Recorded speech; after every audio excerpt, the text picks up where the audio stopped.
Halo teman-teman SM Educare, senang sekali bisa berjumpa kembali. Semoga kalian semua dalam keadaan yang sehat ya. Perkenalkan, aku Kak Pradin dari Bekasi sebagai relawan di SM Educare. Nah, cerita fantasi yang masih banyak diminati sampai saat ini adalah Harry Potter. Nah, jika kamu salah satu dari peminat cerita yang bergenre fantasi, harus ketahui terlebih dahulu apa saja unsur teks dari cerita fantasi tersebut. Mari kita simak yuk di video ini. Teks cerita fantasi adalah bahan tertulis yang berbentuk karangan atau tulisan untuk menuturkan, menggambarkan, atau membayangkan berbagai perbuatan, pengalaman, dan kejadian berupa angan-angan, hayalan imajinasi, atau rekaan belaka. Dengan kata lain, hal-hal yang digambarkan dalam teks fantasi adalah hal-hal yang tidak nyata atau fiksi. Unsur-unsur teks cerita fantasi. Yang pertama, keajaiban, keanehan, dan kemisteriusan. Cerita mengungkapkan hal-hal supranatural, kemisteriusan, dan kegaiban yang tidak ditemui dalam dunia nyata. Cerita fantasi adalah cerita fiksi berjenis fantasi atau dunia imajinatif yang diciptakan oleh penulis. Pada cerita fantasi, hal yang tidak mungkin dijadikan biasa. Tokoh dan latar yang diciptakan penulis tidak ada di dunia nyata atau modifikasi dunia nyata. Dua adalah ide cerita.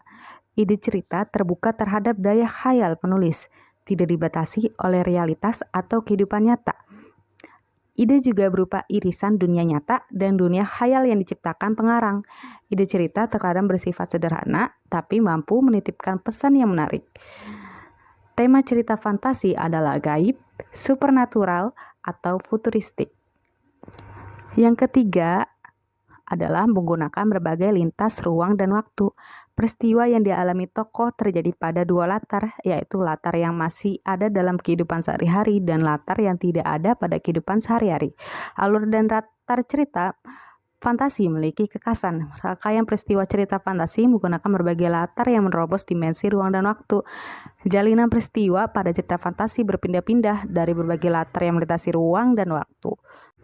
Yang keempat adalah tokoh unik atau memiliki kesaktian. Tokoh dalam cerita fantasi bisa diberi watak dan ciri yang unik yang tidak ada dalam kehidupan sehari-hari. Tokoh memiliki kesaktian tertentu. Tokoh mengalami peristiwa misterius yang tidak terjadi pada kehidupan sehari-hari. Tokoh mengalami kejadian dalam berbagai latar waktu. Tokoh juga ada pada waktu dan tempat yang berbeda zaman, bisa waktu lampau atau waktu yang akan datang atau futuristik. Yang kelima, yaitu bersifat fiktif. Cerita fantasi bersifat fiktif atau bukan kejadian nyata. Cerita fantasi bisa diilhami oleh latar nyata atau objek nyata dalam kehidupan, tetapi diberi fantasi. Keenam, alias yang terakhir adalah bahasa.